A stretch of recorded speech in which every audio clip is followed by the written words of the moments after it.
but there's a long tradition of these types of voices of conscience. So I just immersed myself in the world of St. Sabina and spent time with Father Mike and his peacekeepers and the community there, and tried to learn as much as I could.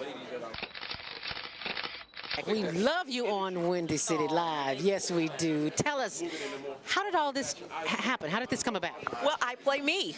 I play Val Warner in Chirac, which is really cool. So when people see this movie, they are literally seeing Val, and I am a reporter in the movie. We talk about the violence, but what can we do personally?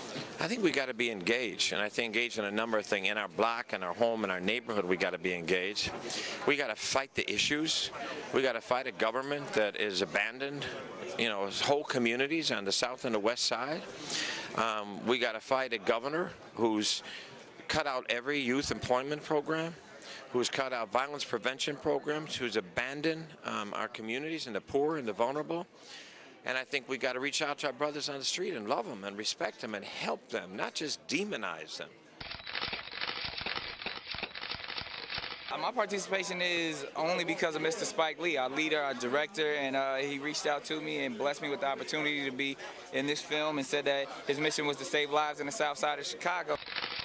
I'll just say like this. First of all, give you the history of coming to Chicago and telling my jokes as a young cat. I'm 37 now. I started about almost 15 years ago. Elroy taking me under his wing, let me do some jokes here and there for the radio stations and all that kind of stuff. We are more than that. We are more than that. We're greater than that. And I feel like in places like this, or Chicago, or whatever you want to call it, the hood, whatever you want to call it, like, it's too much attention dwelled on the negative. I learned that no matter what you do and how much of a genuine heart you have, and if you're coming from a good place, people are going to criticize if they don't agree with what you're doing. Hi, we're from Empire, and you're watching the Higher Learning Network. So how long have you been standing here? Not too long, like an hour. So we're moving in fast. This is a good sign. Yo, what's up? It's your man Tony Schofield from 106.3 Chicago's R&B, and you are watching Men on Higher Learning. Now, I used to hang around with some men that was into some higher learning. It just wasn't that kind of higher learning, but I got myself together now, okay? What is it that you do in your quiet time, in your meditation time, that allows you to bring us the films that you do? I sit courtside in Madison Square Garden, world's most famous arena.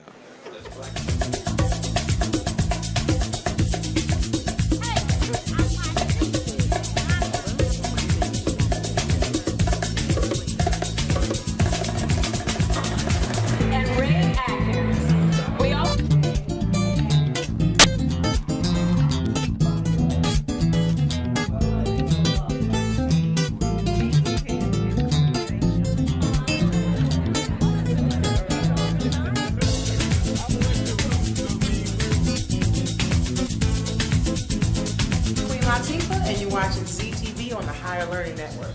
Got your head right.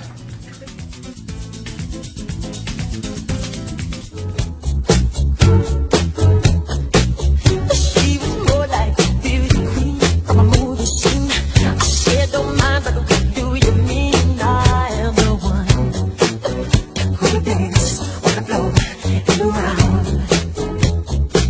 She said, I am the one who dance on the floor and around.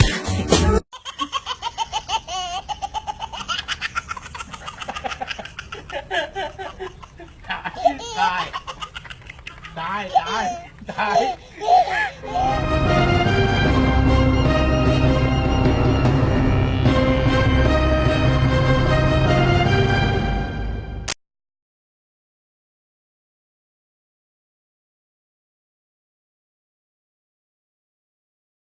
Everybody, thanks for watching. This is probably going to be the best video I've done so far. This is probably going to be my favorite video, because in this video, I'm going to reveal to you the system.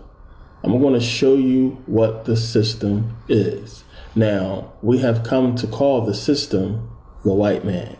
So whenever it's a problem in black society, whenever we relate to our struggles as a people, we always say, well, the white man this, the white man that. Well, the white man got us. What exactly is the white man? What exactly is the system? Now, I'm going to be showing you what that is and how deep it is. See, because we talk about it, we relate to it, but nobody goes into detail about how deep this system is and how it has been designed to destroy us, how it has been designed to control us. I understand this is a very long video, and we all have better things to do than to sit down and watch long videos on YouTube. I understand this, but you have to understand that they know that we as a people are chronic procrastinators. They understand that if we don't see an immediate threat, we're not going to heed the warning. If we don't see something making us money immediately, we're not going to deal with it. They understand this about us. So if the white man don't care about us and we don't care, then what's going to happen to us? What's going to happen to our future? What's going to happen to our children's future? We have to be able to take the time to get this information and to understand what's being done to us. We got to make sacrifices. We don't want to make sacrifices. This is why nothing changes. But I understand we all have important things to do, so I will be breaking this video up in 2 parts as well as putting it up in its entirety. But understand, our enemy is decades ahead of us in their plans to keep us oppressed. So if we can't take 3 hours out of our busy day or 3 hours out of our busy week to understand how and what exactly they are doing to keep us oppressed, then we will stay oppressed. Now, before I go any further in this video, let me say this first. This is not a blame the white man for all the black man's problems. This is not that kind of video. I think one of the things you're going to come away with in this video is one of the reasons why we are where we are today as a people is because of lack of knowledge, lack of awareness. We're not aware of this system. We understand that it's something in place that is like hindering us, but we tend to point the blame at each other instead of really digging into this system that is in place to keep us down. And it is a very sophisticated system. So we're going to get into hip hop. We're going to get into popular culture. We're going to get into a lot of things that black people like to do, because we have to realize that they take away everything that will help us as a people. So we really got to pay attention. We really got to look closer at the things they let us keep.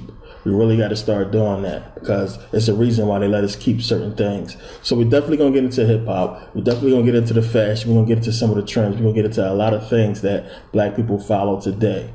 I don't want you to get offended. I don't want you to think that, you know, this is just somebody out here with an agenda trying to do something. Really pay attention because they've hidden things so well.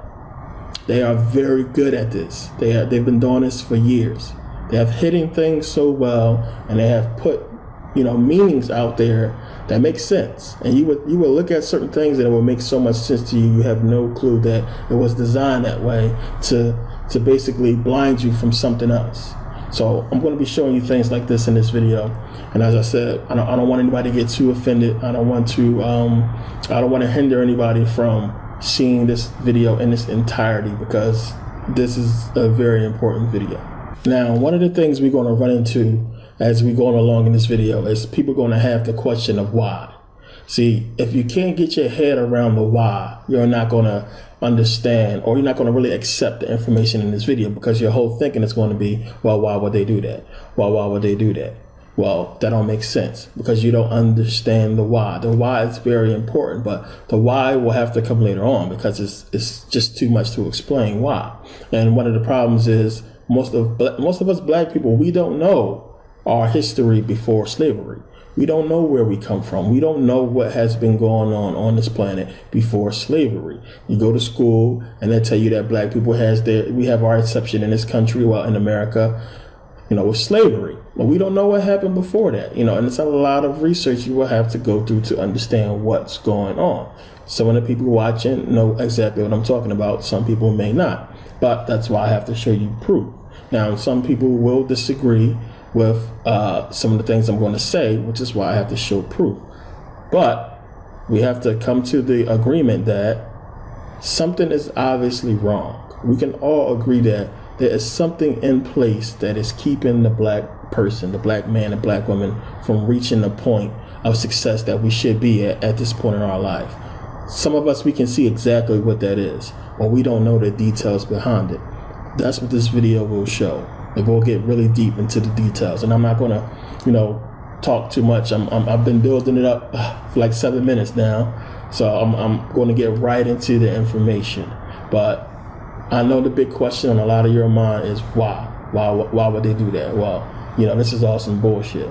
But I promise you, by the end of this video, you're going to come out with a better understanding of the why, and the main thing you're going to come out with is why things are the way that they are. Okay, slavery. So since most black people only know about our inception in America from slavery, then I have to start with slavery, because slavery is a big part of it.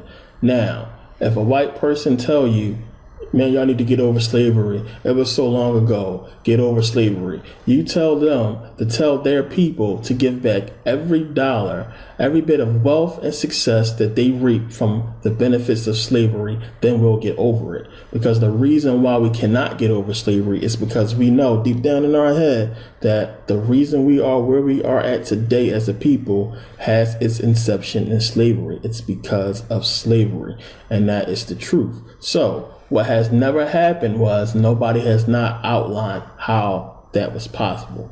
People have spoken on it. People have said things and written poems about it, but nobody has went into detail about how slavery is the root reason for everything. So I have to start with the beginning. So please bear with me, because this is deep. You have to really pay attention.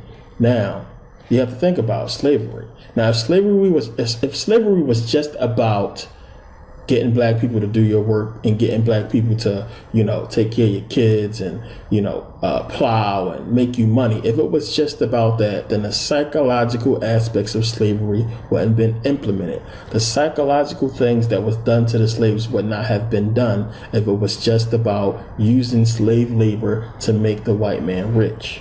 So if it wasn't about making the white people rich, what was it about? Because you really have to think about it and remember that slavery started with the Arabs. So you got to ask yourself, what is it about black people that they know about us that we don't know about ourselves?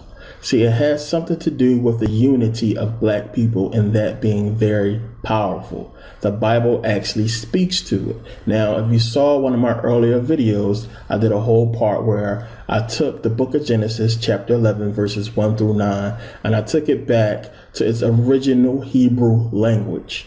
And I showed you, once you take the Bible back to its original language, it changes. The meanings change and the stories change. Now, what I did in these particular verses was I showed you that what Genesis 11, 1 through 9 is actually talking about is about black people. That whole thing is about us. It's talking about a people who was united. They were so powerful. Now, Genesis chapter 11, starting at 6, it says, "And the Lord said, Behold, the people is one, and they have all one language, and this they begin to do, and now nothing will be restrained from them which they have imagined to do." That is powerful. 7 says, "Go to, let us go down, and there confound their language, that they may not understand one another's speech. So the Lord scattered them abroad from thence upon the face of all the earth, and they left off to build the city." Think about that. "Therefore is the name of it called Babel, because the Lord did there confound the language of all the earth, and from thence did the Lord scatter them abroad upon the face of all the earth." Now you have to think about it. It says that these people were of one speech, one language. It does not say that these people was evil. So why would God go down there and change their language and spread them about? Why would he do that? If these people were so united, it doesn't say in the verse that they were doing anything evil. It said that they were united. Why would he go down there and spread them? Now, when I translated this back into Hebrew, it says something completely different. And there are other places in the Bible where it's speaking about the power of African people, how powerful we are when we unite. Here's another example. According to Nahum chapter 3 and verse 9, he says that the people from Ethiopia and Egypt had a power that was boundless, limitless. without limit. And that was written in 714 BC, right around the same time that Isaiah 18 was written. So what we're dealing with here is that we're dealing with a group of people, black people from beyond the rivers of Ethiopia, that were basically presidents of the planet, if you will. People who were in world domination. So on one hand, slave trade. On the other hand, we have the tremendous civilization that black people had created.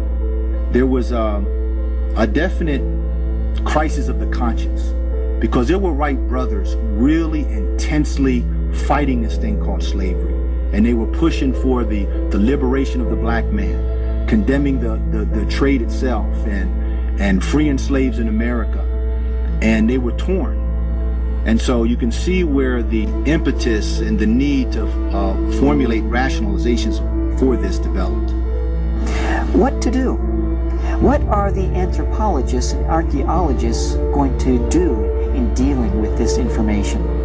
And that is what I believe, what sponsored, maybe consciously in some cases, unconsciously in other cases, what we could call the cover-up. The cover-up of the accomplishments of black people. Chancellor Williams wrote a book called The Destruction of Black Civilization.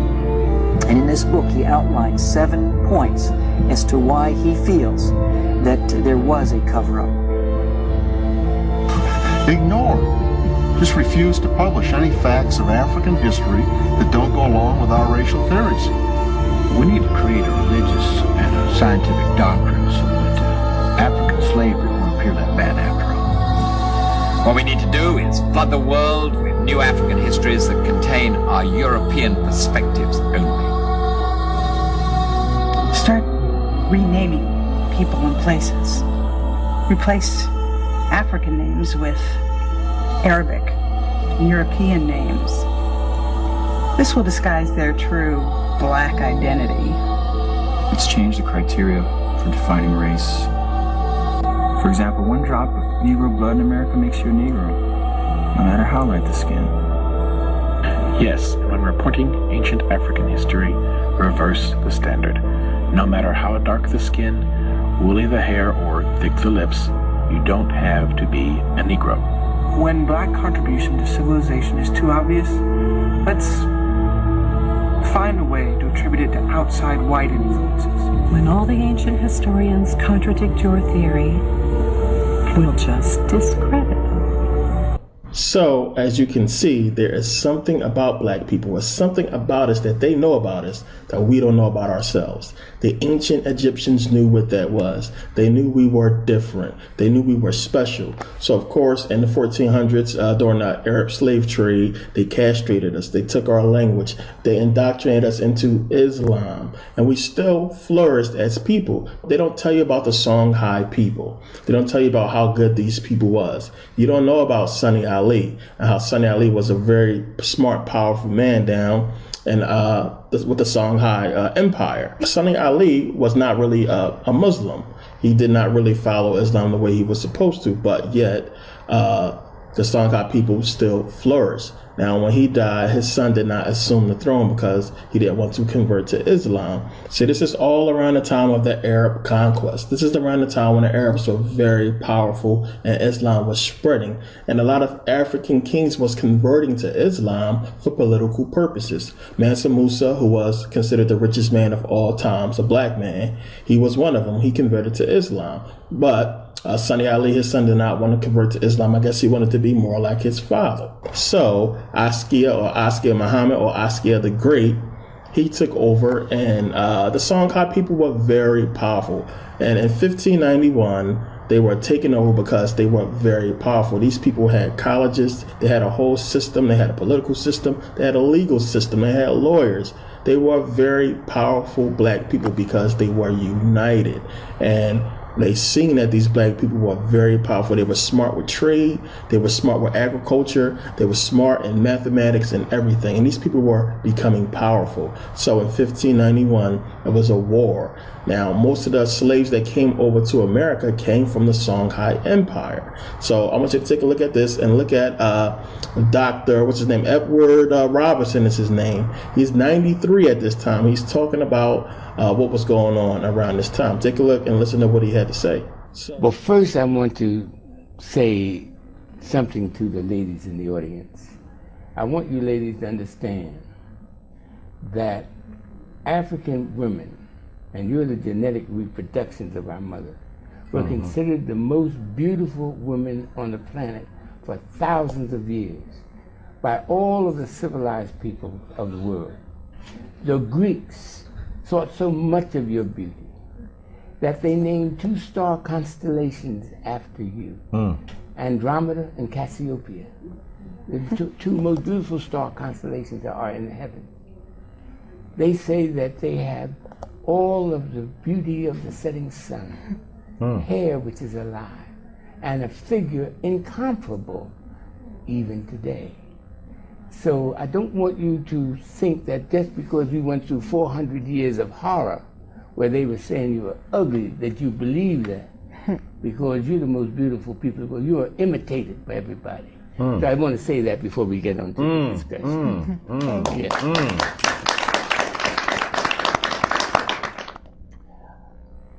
I hate to ask this question because it's embarrassing. How many of you who are African Americans, how many of you know the African city and country from which your ancestors were born? Except my daughter. Not one hand went up. Not one hand went up. I asked this question of 500 whites. How many of you know the city and country? I was teaching at a university, a white university, just outside Philadelphia. Every hand went up.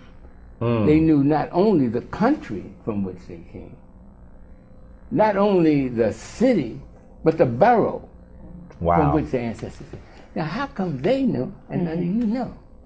Here's the reason, and here's the reason why I am different. The reason is that these South Carolina and North Carolina plantation owners went to Germany to find out how they could control our fathers and mothers on the plantation, because they were getting out of hand. They were burning the houses down, they were killing white folks. They were doing everything negative about being in captivity. They were never slaves. They were prisoners of war, the War of 1591. So what happened was they sought the advice of an expert in Songhai history. Now, his name was Johann Blumenbach, and he was the head of the Department of History at the University of Göttingen in Germany. How many of you know this? I know you was taught this in college and everything, all you college folks.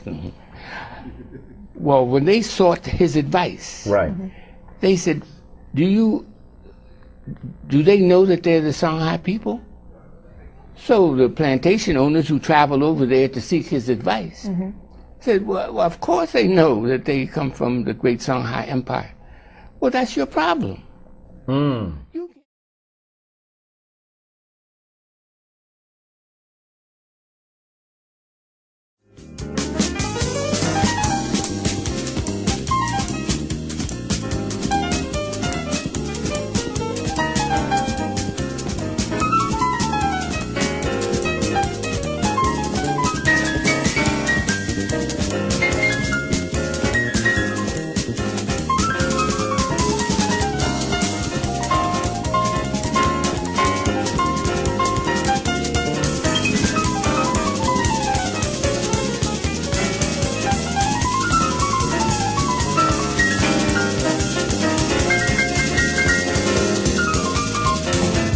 My name is Raj Singh. They call me the Passive Income Artiste. My website is thepassiveincomebook.com, and it's one thing to learn, but it's about the higher learning.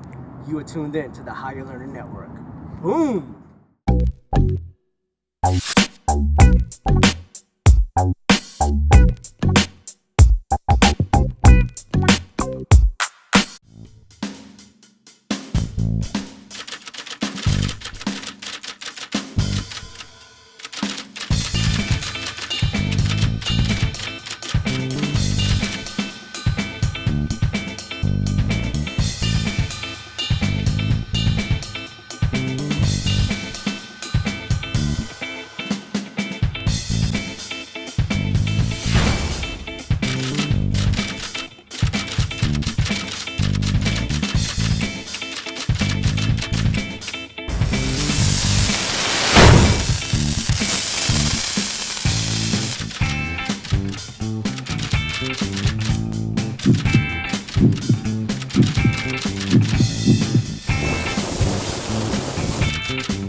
I'm Illinois State Controller Susana Mendoza, and I have a huge smile on my face right now because just a little while ago I was able to have a great surprise, and that was to be part of Zelda's meditation technique.